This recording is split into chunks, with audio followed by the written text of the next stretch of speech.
kalian bahwa kafein merupakan stimulan yang paling populer dan dikonsumsi setiap harinya oleh sebagian besar penduduk di dunia melalui kopi, teh, soda, dan energi drinks.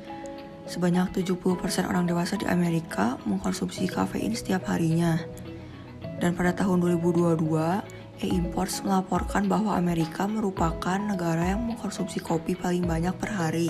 Dalam beberapa tahun terakhir, dilaporkan bahwa mereka menikmati rata-rata 2-3 cangkir kopi per hari.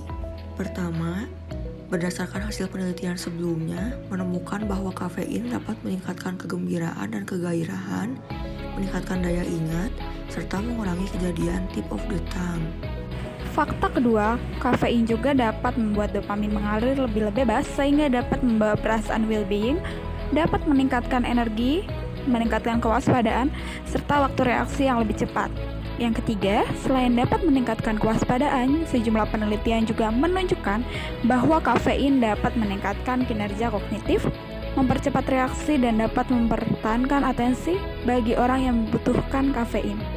Minuman ringan, energy drinks, dan kopi memiliki kandungan kafein yang dimana telah banyak tersedia di pasaran. Konsumsi produk yang mengandung kafein ini juga telah meningkat, salah satunya di kalangan remaja. Hal ini tergantung dengan konteks atau situasi tertentu. Misalnya, mengerjakan tugas di coffee shop dan pada akhirnya membawa ketergantungan terhadap kopi. Lantas, berapa jumlah kafein yang aman untuk dikonsumsi? The US Food and Drug Administration menganggap bahwa mengonsumsi kafein sebanyak 400 mg atau sekitar 4 cangkir kopi seduh merupakan jumlah maksimal untuk orang dewasa. American Academy of Pediatrics atau AAP menyarankan agar anak-anak di bawah usia 12 tahun tidak boleh mengonsumsi kafein sama sekali. Selanjutnya mengenai kandungan kafein yang berada dalam minuman dan makanan. Yang pertama adalah kopi. Kopi mengandung 4 mg sampai 200 mg kafein.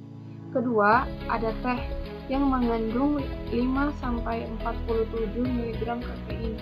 Lalu ada soda yang mengandung 40 mg kafein. Selanjutnya ada minuman berenergi yang mengandung 80 sampai 85 mg kafein. Lalu ada makanan yang mengandung kafein jika ditambahkan bisa kopi atau coklat alami atau sintetis. Ada juga suplemen atau obat yang mengandung kafein seperti suplemen kesehatan atau obat batuk. Dengan asupan kafein yang telah diinformasikan sebelumnya, maka terdapat beberapa efek samping bagi seseorang yang sering kali mengkonsumsi kafein dengan dosis 40-200 mg per hari.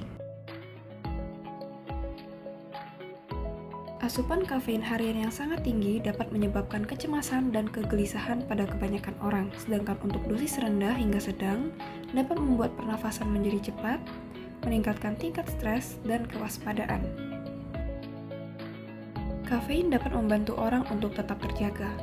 Akan tetapi, jika terlalu banyak mengkonsumsi kafein, maka akan berdampak negatif pada kualitas dan kuantitas tidur seseorang, yang dimana membuat orang sulit untuk mempunyai waktu tidur yang cukup. Asupan kafein yang lebih tinggi membuat seseorang membutuhkan waktu yang lama untuk tidur. Hal ini juga terjadi sebaliknya. Kafein dapat menjadi pembentuk kebiasaan bagi orang yang mengkonsumsinya. Frekuensi dari asupan kafein pun berperan dalam ketergantungan atau addiction. Meski senyawa dalam kafein tidak menyebabkan addiction yang sebenarnya, namun jika seseorang mengkonsumsi kafein secara teratur, maka kemungkinan besar akan menjadi adik. Efek stimulasi dari asupan kafein yang tinggi dapat meningkatkan detak jantung pada beberapa orang. Efek ini muncul sangat bervariasi pada setiap orang.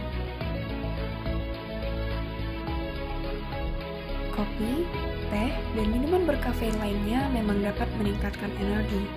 Namun di samping itu, minuman berkafein juga dapat menyebabkan kelelahan. Salah satu review dari 41 penelitian menemukan bahwa energy drinks berkafein memang dapat meningkatkan kewaspadaan dan memperbaiki suasana hati selama beberapa jam. Namun seringkali seseorang lebih lelah dibanding biasanya pada keesokan harinya. Selanjutnya, terdapat juga tips yang perlu kalian perhatikan jika ingin mengkonsumsi kafein dengan bijak. Hal yang pertama, ketika kalian bangun tidur di pagi hari, kalian dapat memberikan jeda waktu sekitar 1 jam untuk tidak langsung mengkonsumsi minuman yang berkafein, misalnya kopi. Hal ini dikarenakan tubuh kalian di pagi hari sangat tidak benar-benar membutuhkan minuman yang berkafein. Hal yang kedua, kalian perlu mengkonsumsi kafein jika sedang benar-benar membutuhkan dorongan fungsional. Misalnya, ketika kalian ingin melakukan perjalanan jauh, kalian dapat mengkonsumsi terlebih dahulu minuman yang berkafein sebelum melakukan perjalanan jauh. Hal yang ketiga, dalam Journal of Consulting dan Clinical Psychology, kalian dapat membuat catatan harian mengenai seberapa banyak jumlah kafein yang telah dikonsumsi. Hal ini bermanfaat untuk orang yang ingin mengurangi penggunaan kafein. Hal yang keempat, jika kalian merasa sudah kecanduan terhadap kafein, misalnya minuman kopi, maka kalian dapat secara bertahap mengurangi jumlah pengkonsumsi dalam 1 cangkir per hari selama beberapa hari ataupun minggu. 5. Kalian dapat mengganti alternatif kafein lainnya jika selalu mengkonsumsi kopi, misalnya dengan teh hijau atau hitam, karena teh masih dapat memberikan dorongan stimulus lebih sedikit kafein dibandingkan dengan kopi. Dan hal yang keenam, kalian tidak diperbolehkan untuk mengkonsumsi kafein selama 6 jam sebelum tidur, karena hal ini dapat mengganggu waktu tidur kalian.